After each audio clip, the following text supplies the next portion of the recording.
Hi, everybody. Welcome to Mile High Sports and Mile High Sports Today. I'm Sean Drotar. The Denver Broncos get the win they needed. The long playoff drought is over, the longest that the NFL has seen from a team that won the Super Bowl. The Broncos have not been back since they ended up winning the Lombardi Trophy in Super Bowl 50 following the 2015 season, the longest run any Super Bowl champ has ever had until they get back to the playoffs. All that is over. They had the second longest playoff drought behind only the Jets. The Broncos for that is over. For the Jets, it's not. We told you that was going to happen. Well, someone told us that this was going to happen. Not only the Broncos making the playoffs, but winning 10 wins, which is what they did exactly. And that's why you get to catch him every week on the program. Cody Roark is here to sit in, enjoy, and probably gloat just a little. No, I'm not much of a gloating person. I did have. This is what people say right before they start gloating. You know that. Per sources. I would say, for me, it's good to take a victory lap every once in a while. But in this business, we're often more wrong than we are right. So anytime you have a chance to be right, take a little bit of a victory lap. Said it back in training camp with you. I said, hey, if Denver has a chance to be better in terms of quarterback play in just 2 games this season, right, they'll win 10 games. And certainly it played out. Denver's won 10 games. They're in the playoffs. And it's an awesome thing. More so out of just being excited about being right. There was something I saw with this team going back to OTA, Shawn. You did? And the thing is, it's hard to quantify because there's certain things that could impact it in the regular season, like injuries or something like that, like a change in the lineup and the chemistry. But, just seeing how close this team was in OTAs, even when there's competition going on, even in training camp, watching how close-knit this team was and how not concerned they seemed with all the outside noise about, okay, they're going to win 5.5 games. Like, for me, I was thinking to myself, like, all right, like, these guys have a different level of focus. I didn't see with them the year before, even when Russell Wilson was in the building. And as much as I like Russell Wilson as a person, he's always been great to me, he just wasn't the guy to get it done for the Broncos. And certainly you saw some of the stuff that in this past week against Cincinnati from Russ, that's why Sean Payton and the Broncos moved on from him. And they went out and they got Bo Nix.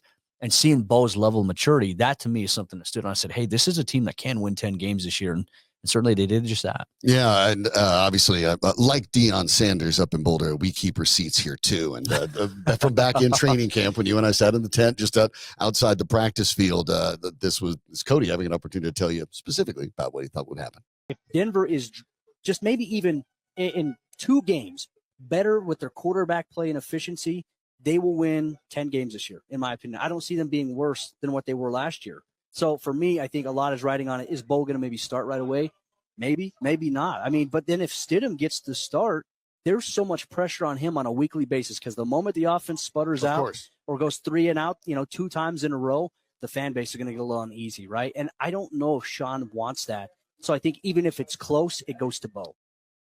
And I appreciate Cody cutting it off there without me going like 10. That's because I do remember saying something to that effect. I do remember like, oh, wow, yeah, I was like, oh, that's kind of bold. But my concerns were at that span of time that the Broncos were counting on kind of and it turned out that way. They set a new team record for sacks, but they were counting on not necessarily what a lot of teams do, where you have a guy a Myles Garrett, those kind of players who go out and put up the big numbers and everyone else assists. The Broncos were kind of hoping to just have a bunch of guys get 7 or 8 sacks. They did better than that. We'll talk about that on the program, but that's what they were kind of hoping. And I hadn't seen that happen very often, and so I had questions. And I always have questions. I will use Sean Payton's exact quote, right? Confidence is demonstrated ability. And you don't see teams and some of the players on the Broncos make that big leap. And when you expect a bunch of players to make big leaps simultaneously, you're the Colorado Rockies, by and large, where you just assume everything is going to go right for you, sunshine and rainbows all the time, and it doesn't work out. But my main concern was about Sean Payton and Bo Nix. Not so much Nix. I love the pairing.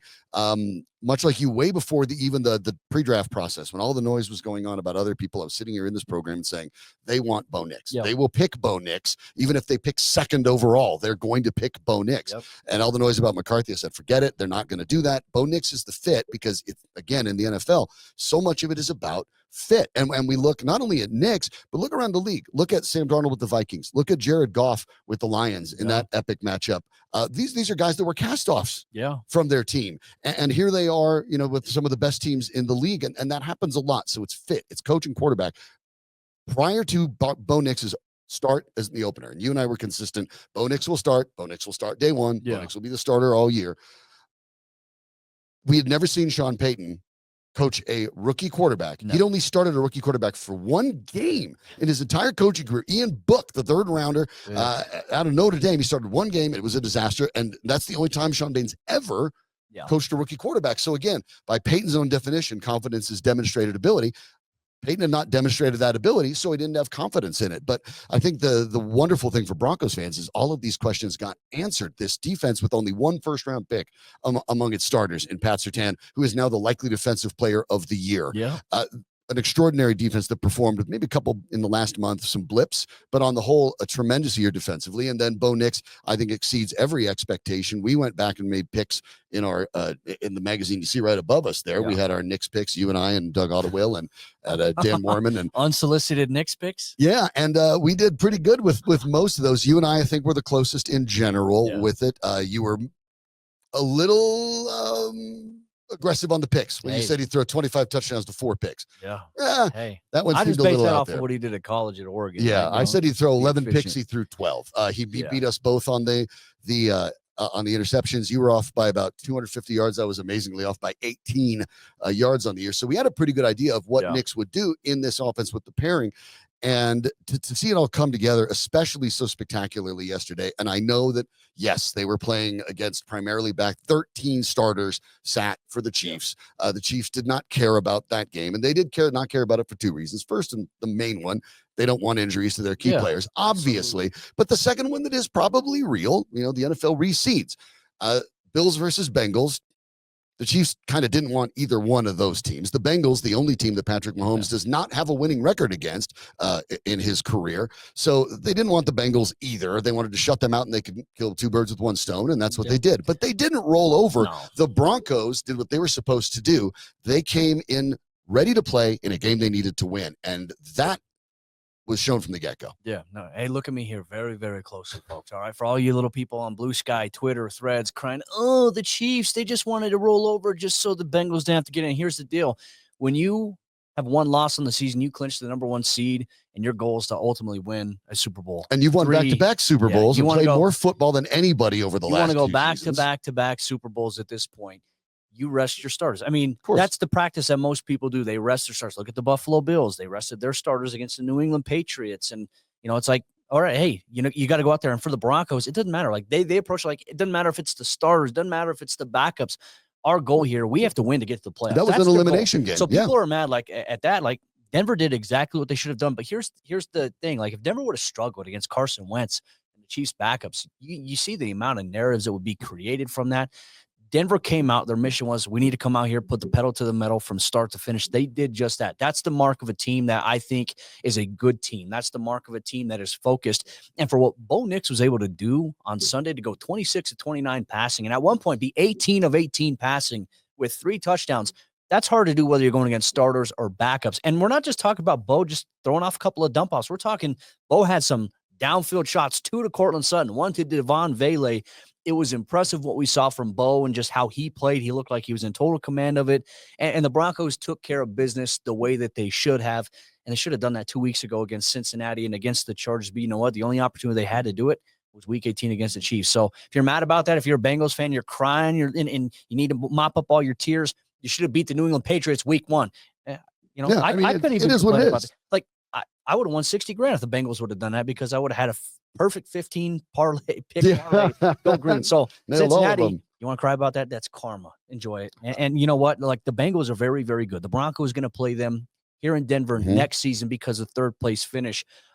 They got some tough decisions coming up, but you wasted Joe Burrow, an amazing season by him. And obviously it was wasted. They moved on from their defensive coordinator here today. But I think the biggest thing is Denver deserves to be in the playoffs. You may have wanted to see Cincinnati, but Cincinnati should have won. Plain and simple. Yeah, they had opportunities to win. Obviously, they played in a very tough division, but the AFC West, every team but the Raiders, in the playoffs. 3 teams. It was going to be either from the North, where the Bengals make it, or it was going to be from the West. It was going to have 3 teams make it. The Broncos are in, and they shut out the Chiefs for the first time since 2012. Backups, whatever you want. I mean, it's hard to shut out teams in the NFL. And to do that 38-0, you look at the 38-0 and you figure, man, must have been a disaster.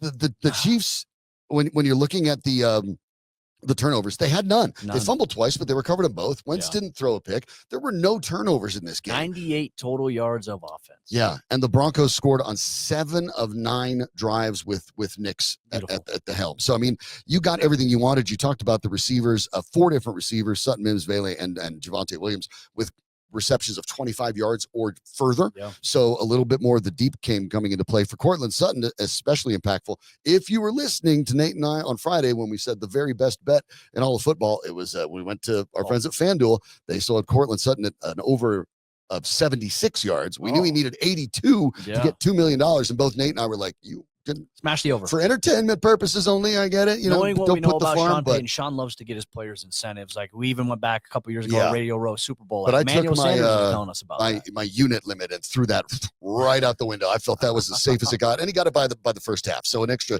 $2 million for Cortland Sutton. A good game there, 98 yards, and the touchdown is the focal point. But really exciting to see not only Vele, who's been consistent all year as a number 2 guy, really taking that Tim Patrick role, not only figuratively but literally. Tim Patrick turned out just fine. He's on the top seeded Lions and playing an important role there.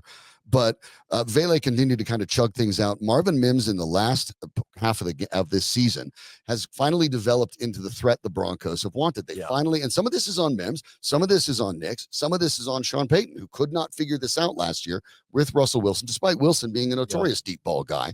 But now in the last 7 games, Mims has 6 receiving touchdowns on the year. They've all come in the last 7, 4 in the last 2. Obviously 2 yesterday. He's become a major part of the offense. The Broncos have figured out what to do with him. In Vele, you're just kind of trying to churn out first downs, possession, move the chains. Sutton is a little bit of a do everything, especially near the red zone. And Mims is now your legitimate deep threat now, and has done enough, I think, where teams are going to start respecting it. Mims and Vele, targeting those 2 guys. Nix went 9 for 9 with 101 yards and 3 touchdowns.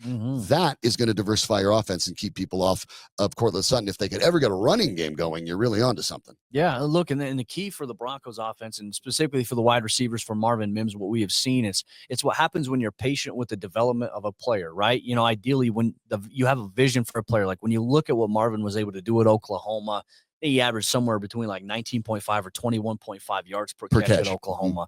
And it's like, all right, this guy's got speed. He's got the ability to do stuff, you know, when the ball's in his hands. We see how dynamic he is as a return guy. So how do you translate that over into the offensive side of the ball? Well, you know, last year you had Jerry Jeudy. So now Marvin's kind of playing that Jerry Jeudy role a little bit early on in the season. And it's like, well, he can't just be this guy who's just in this role, right? It's how can we diversify? Because it's also, you have to find success based on how defenses are playing your scheme as a whole, right? Obviously, Cortland Sutton, we know, is the top guy.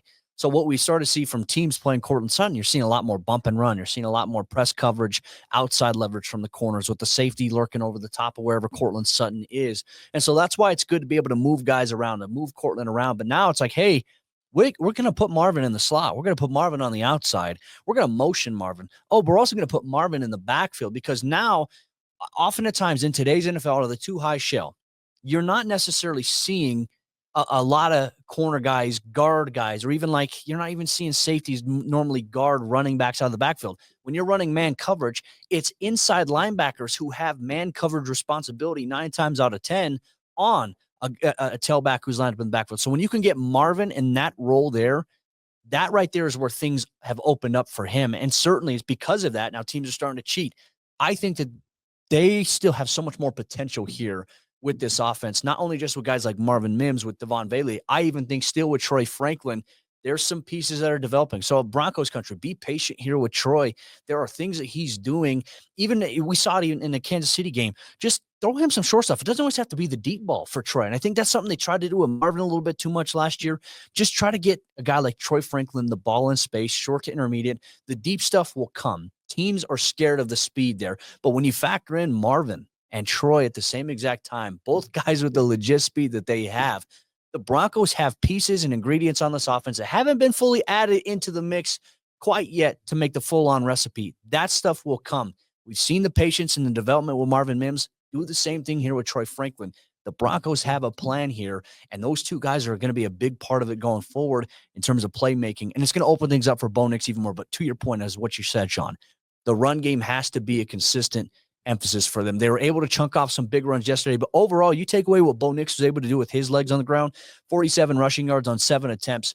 the run game volume overall, yards per carry, it still wasn't good enough. And that's going to be a challenge this week in Buffalo. And look, we'll preview the game. We'll break down some of the key things all week long here on MHS Today. This is going to be a fun one. It's going to be a tough one, though, for Denver. Obviously, it's going to be a very tough one. And what I liked with part of what Mims did yesterday is part of what Sean Payton did. They didn't run him.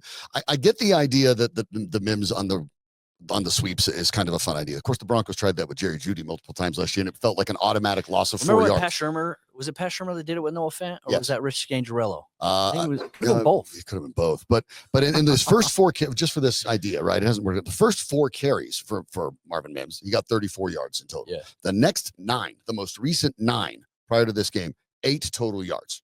Yeah. So, I mean, that one people have sniffed out, and it was nice to see the Broncos not feel like they had to do it, but they've been doing it. We've been seeing to more establish motion, to put Mims on the field, right? Yeah. And make them respect him. Now people are respecting him as purely a receiver, which is where you want to do it. You don't want to have to rely on the gimmicks. I think the Broncos early on were trying to use gimmicks to continue to get him on the field. Now they don't have to do that. Well, and I also like now you even have this threat now. The defense is going to have to see, like, you can throw the ball to the flat to Marvin, and then Marvin could do damage after the catch with it. Like that's an element that's still developing here in this offense. And same thing with Troy Franklin. Again, when you actually look at the 40 times Franklin, who's even bigger than Mims, when it came to the combine stuff, or whatever that's worth, he's tall and long and basically the same speed. Yeah. So I'm telling you, there's special ingredients. Well, there have been 3 drops I could think of right off the bat from Franklin and Nix. 3 drops from Franklin, and I could think of 2 passes from Nix that overshot it. Patriots game. That probably would have been another 150 yards. What game was that? The Ravens game. Yes, would have been another 150 yards for Franklin, probably. He was only 200 yards behind Devon Vele for the 3rd leading receiver on the team. We're also talking about a couple missed opportunities where Bo Nix could have surpassed Justin Herbert essentially in passing touchdowns by a rookie quarterback. Like, here's the thing about Bo. Bo threw 29 this season. He surpassed Baker Mayfield for the 2nd most passing touchdowns by a rookie in NFL history. He was just 2 behind Justin Herbert, who had 31. Bo finishes the year, obviously, 29 touchdown passes, 4 rushing touchdowns, and 1 receiving touchdown. So for him, an impactful season. Like, and to all say this, after starting off 0 touchdowns, 4 interceptions, 0-2 after the first 2 weeks, the growth we've seen from Bo Nix has been special. That's why the Broncos believe, and he is their next franchise quarterback. They're going to build around him. I'm excited to see how it all formulates. Yeah. But hey, rookie season, rookie quarterback, you get to go to the playoffs, but you got to face Josh Allen. You got to face Von Miller. It's going to be a tough one, but hey, you never know. We've seen some crazier things in the NFL. Yeah, Broncos have lost 4 road playoff games, although that has to go back a long way till 97 because they haven't had too many options and you've had this big break, but they will get a crack at it. And it feels very much as if, because Cody's prediction came true here and you got the 10 wins for the Broncos, that now it feels like gravy. And if the Broncos season does come to an end on Sunday, I think Broncos fans look at it and say, look, the arrow is pointing up. Everything has been successful. Most of your guys that are and the Broncos find themselves in a good spot financially, and 1 more year of Russell Wilson's dead cap, which will be smaller next year than it was this year. And you are Look what really they were able to do track. this year with the most massive, which is what happens when you have a rookie quarterback who can step in. The guy he replaced, Russell Wilson, was kind of the poster child about that back when the Seahawks won their Super Bowl over the Broncos in Super Bowl 48. We'll talk more about this. Of course, Troy Renk will join us in just a little bit. We get fined for we'll have a chance. Not here. Guns. Not here. No, you're good. First down. Yeah, Roger Goodell doesn't do anything with us, at least not yet. But that's Cody Roark. He'll be with us stopping in every day this week as we get ready for the Broncos and the Bills playoffs. Thanks so much to Cody. Want to let you know, by the way, obviously we're talking a lot about the Broncos, but the other seasons are in motion. And many of you are subscribed to this podcast. We thank you for that and listening to the show on demand whenever it fits your schedule. That's the point, right? But we have plenty of other ones that you get a chance to listen to. Ryan Blackburn keeps you up to date on what's happening with the Nuggets and the Pickaxe and Roll podcast. Nikola Jokic going for another MVP, although the Nuggets need to get a little bit better. You'll want to keep on top of it with Ryan, and we have him here on the program every week as well. But check out Pickaxe and Roll. Arif Dean's always on the ice with the Colorado Avalanche. Check out Rinkside with Arif Dean. Avs doing some real interesting things. Look very good. They traded for their 2 goaltenders. Obviously, Scott Wedgwood will miss some time, but seems to have avoided the worst possible injury and surgery. And the Avs are coming on live of late. And you can get the latest on all of those and more on the Broncos podcast with Troy Renk. Our friend from the Denver Post is featured on the Mile High Sports Podcast Network. And we'll talk to him in a little bit. Just search Mile High Sports whenever you get your podcast.